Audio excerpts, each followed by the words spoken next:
Welcome back to Serafina and the Black Cloak by Robert Beatty. Today we are moving into Chapter 6. Hey everybody! So we are back with Chapter 6 of Serafina and the Black Cloak by Robert Beatty. And things are getting nuts. I'm pretty sure that we're all super excited to see what happens in Chapter 6, so let's get going. Serafina's heart sprang. Despite the terrible situation he'd caught her in and the angry expression on his face, she was glad to see Braden. The crab-crankety Mr. Crankshot, however, was far less pleased. "Young Mr. Vanderbilt," he grumbled in surprise as he bowed, wiped the tobacco spittle from his lip, and stood at attention. "I beg your pardon, sir. I didn't see you there. Your coach is ready, sir." Braden looked at them both without speaking. Clearly, he wasn't pleased by what he'd just seen. The boy's Doberman appeared ready to attack whichever of them his master told him to. And Serafina hoped that it was going to be the sput-em-faced Mr. Crankshot rather than her. Braden stared at Mr. Crankshot, then slowly moved his eyes to her. Her mind whirled with potential cover stories. He had stopped the mountainous brute from shaking the living daylights out of her, but what could she say to explain her presence here? "I'm the new shoeshine girl," she said, stepping forward. "Your aunt asked me to make sure your boots were well shined for your trip, sir. Spit and polished good, sir." "That's what she said, all right. Spit and polished good." "No, no, no," Mr. Crankshot shouted, knowing it was a ruse. "What's this now, you little beggar? You ain't no shoeshine girl. Who is you? Where'd you come from?" But a smile of delicious conspiracy formed at the corner of Braden's mouth. "Ah, yes, Aunt Edith did mention something about getting my boots shined. I had quite forgotten," he said, exaggerating the aristocratic air in his voice. Then he looked down at her sharply and his eyebrows furrowed into a frown. "I'm on my way to the Vances and I'm running late. I don't have time to wait on you, so you'll just have to come with me and do it in the carriage on the way." Serafina felt the blood rush to her face. Was he serious? She couldn't go in a carriage with him. Her pa would kill her. And what was she going to do all cooped up in there anyway, getting dragged around in a box by a bunch of four-legged black hoof stompers? "Well, come along, let's be quick about it," Braden said, his voice filled with the impatience of a lordly gentleman as he gestured toward the carriage door. She had never been in a carriage in her life. She didn't even know how to get in one, or what to do once she did. The ill-tempered, rat-faced Mr. Crankshot had no choice but to obey the young master's commands. He shoved Serafina towards the door, and she suddenly found herself in the dimly lit interior of the Vanderbilt carriage. As she crouched uncertainly on the floor, she could not help but marvel at the carriage's luxuriously appointed finery, with its hand-carved woodwork, brass fixtures, beveled glass windows, and plush, paisley tufted seats. Braden followed her with the grace of familiarity and took a seat. Gideon sat on the floor, eyeing her with fanged intent. "Mind your own business, dog," she thought as she stared back at him. Mr. Crankshot shut the carriage door and climbed up onto the driver's bench with the other coachmen. "Oh, great, Rat-Face is driving us," Serafina thought. She had no idea how long a trip this would be, or how she could send word back to her pa. He'd ordered her to hide in the basement, not get kidnapped by the young master and his stink-breath henchmen. But at least she was finally able to talk to Braden about what she'd saw the night before. The carriage seat looked too clean for her to sit on with her basement clothing, and she was supposed to be cleaning the young master's boots. So she knelt on the floor of the carriage and wondered how she was going to pretend to clean his boots when she didn't have any brushes or polish. Spit and polish was one thing, but just spit was another. You don't really have to clean my boots, Braden said softly. I was just going along with your story. Just as Serafina looked up at him, and their eyes were about to meet, the horses pulled the carriage and it jounced forward. In a moment as unusual as it was mortifying, she actually lost her balance. I'm sorry, she mumbled as she fell against Braden's legs, and then quickly straightened herself up. She glanced at the seat that she suspected she was supposed to be sitting on, but the dog stared at her with his steely eyes. When she moved toward the seat, the dog growled, low and menacing, baring his teeth as if to say, if I can't sit on the seat, then neither can you. No, Gideon, Braden chastised him. She couldn't decide if the young master had spoken the command because he wanted to protect her, or if he just didn't want to get the inside of his carriage bloody. In any case, Gideon's ears crumpled and his head lowered under the force of his master's reprimand. Seeing her chance, she slipped onto the seat opposite Braden and as far away from the dog as possible. As Gideon continued staring at her, she felt an overwhelming desire to hiss at him and make him back off. But she didn't think that would go over too well with the young master, so she held back the urge. She had never liked dogs, and dogs had never liked her. Whenever they saw her, they barked. One time, she had to scurry up a tree to get away from a crazed foxhound, and her pa had to use a ladder to retrieve her. When the carriage rumbled into a turn, Serafina looked out the window and saw the grand facade of the house. Biltmore Estate rose 4 stories high with its ornately carved gray stone walls. Gargoyles and ancient warriors adorned its dark copper edges. Chimneys, turrets, and towers formed the spires of its almost Gothic presence. 2 giant statues of lions guarded the massive oak doors of the entrance, as if warding off evil spirits. She had marveled at those statues many times on her midnight prowls. She had always loved them. She imagined that those great cats were Biltmore's protectors, its guardians, and she could think of no more an important job. In the golden light of the setting sun, the mansion really could be quite startlingly lovely. But as the sun withdrew its brightness behind the surrounding mountains, it cast ominous shadows across the estate, which reminded her of griffins, chimeras, and other twisted creatures of the night that were half one thing and half another. The thought of it gave her a shudder. In one moment, the estate was the most beautiful home you'd ever seen, but in the next, it was a dark and foreboding haunted castle. Lie down and be good, Braden said. She looked at him in surprise and then realized that he was talking to the dog, not her. Gideon complied with his master's request and lay down at his feet. The dog seemed a little more relaxed now, but when he looked at Serafina, his expression seemed to say, just because I'm lying down, don't think for a second that if you do something to my master, I can't still kill you. She smiled to herself. She couldn't help it. She was beginning to like this dog.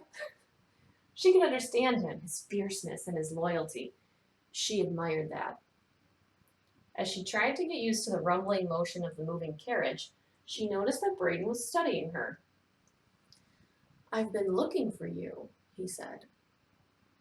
She stole a quick glance at him and then looked away. When she looked into his eyes, it felt like he could tell what she was thinking. It was unnerving. She tried to say something, but when she opened her mouth, she could barely breathe. Of course, she'd snuck around enough over the years to overhear people of all walks of life speaking to one another. So, theoretically, she knew how it was done. So many guests and servants had passed through Biltmore over the years that she could take on a rich lady's air, or a mountain woman's twang, or even a New York accent.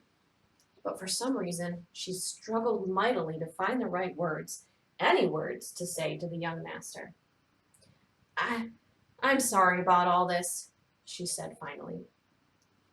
The annoying constriction in her chest seemed to strangle her words as she spoke them. She wasn't sure if she sounded anything like a halfway normal person or not. I mean, I'm sorry about being dumped into your carriage like luggage that wouldn't fit on the roof, and I don't know why your dog doesn't like me.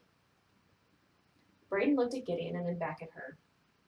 He normally likes people, especially girls. It's strange. There are plenty of strange things happening today, she said, her chest loosening up a bit as she began to realize that Braden was actually going to talk to her. You think so too? He said, leaning toward her. He wasn't anything like what she imagined the young master of the Vanderbilt mansion would be, especially as good-looking and well-educated as he was.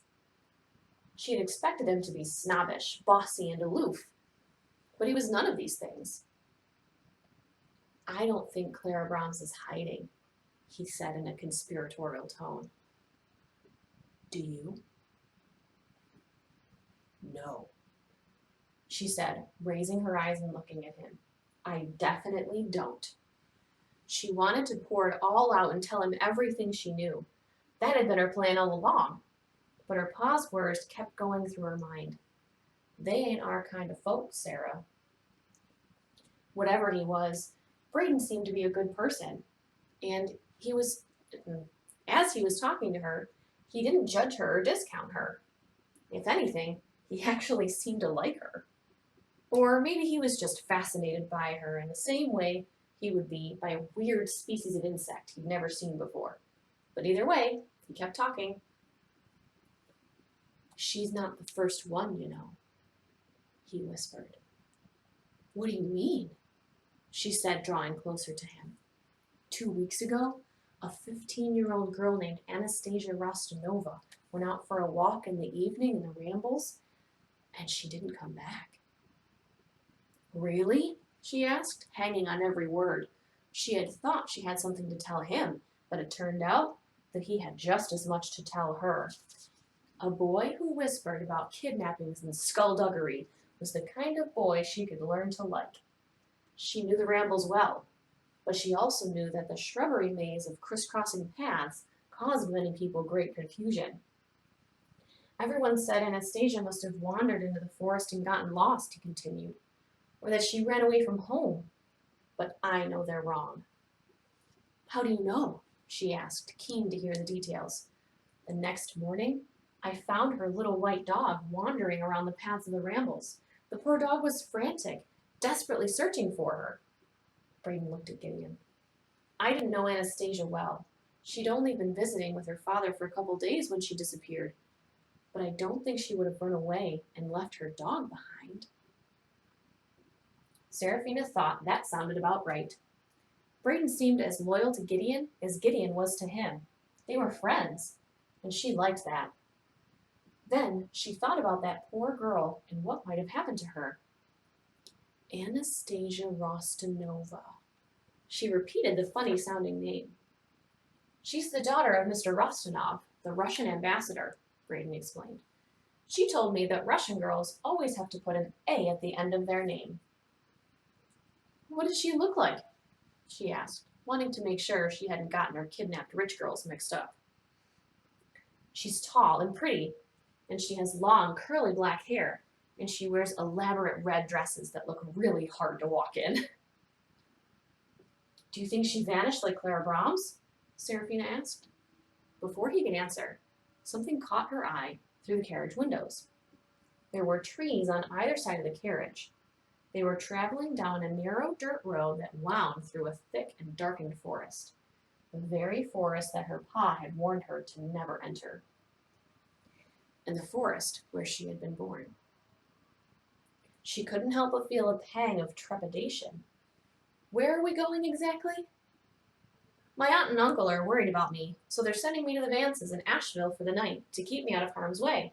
They ordered Cragshaw to guard me. That wasn't very smart, she said, before she could help herself. It wasn't a very polite thing to say, but for some reason, she was having a dickens of a time not telling Braden the truth. I've always detested that man, Braden agreed, but my uncle depends on him. As she looked out the window at the forest, she could no longer see the horizon or the sun. All she could see was the thick density of the forest's huge old trees, black and decrepit, which grew so closely together that she could barely tell one from the other.